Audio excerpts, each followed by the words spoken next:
यदि आप भी अपने बच्चों को कुछ ऐसे ही अनोखी और रोचक हिंदी कहानियां सुनना चाहते हैं, तब आप यहां से उन कहानियों को पकड़ जरूर सुना सकते हैं। तो बिना देरी किए एक बढ़िया सी कहानी सुनते हैं। एक शेर और चूहे की कहानी।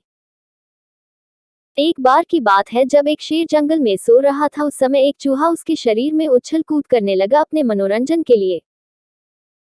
इससे शेर की नींद खराब हो गई और वो उठ गया, साथ में गुस्सा भी हो गया।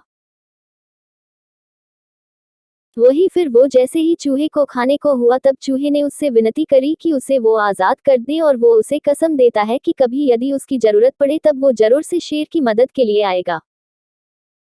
चूहे की इस साहसिकता को देखकर शेर बहुत हंसा और उसे जाने दिया। उसकी दहाड़ बहुत दूर तक सुनाई देने लगी। वही पास के रास्ते से चूहा गुजर रहा था, और जब उसने शेर की दहाड़ सुनी तब उसे आभास हुआ कि शेर तकलीफ में है।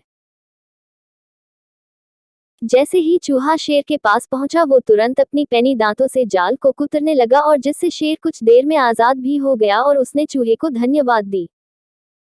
बाद में दोनों साथ मिलकर जंगल की ओर चले गए। 2. लालची शेर की कहानी।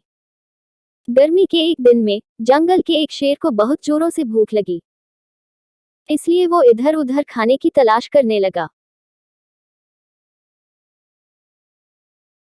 कुछ देर खोजने के बाद उसे एक खरगोश मिला, लेकिन उसे खाने के बदले में उसने छोड़ दिया, क्योंकि उसे वो बहुत ही छोटा लगा। फिर कुछ देर ढूंढने के बाद उसे रास्ते में एक हिरन मिला। उसने उसका पीछा किया, लेकिन चूंकि वो बहुत से खाने की तलाश कर रहा था, ऐसे में वो थक गया था, जिसके कारण वो हिरन को पकड़ नहीं पाया।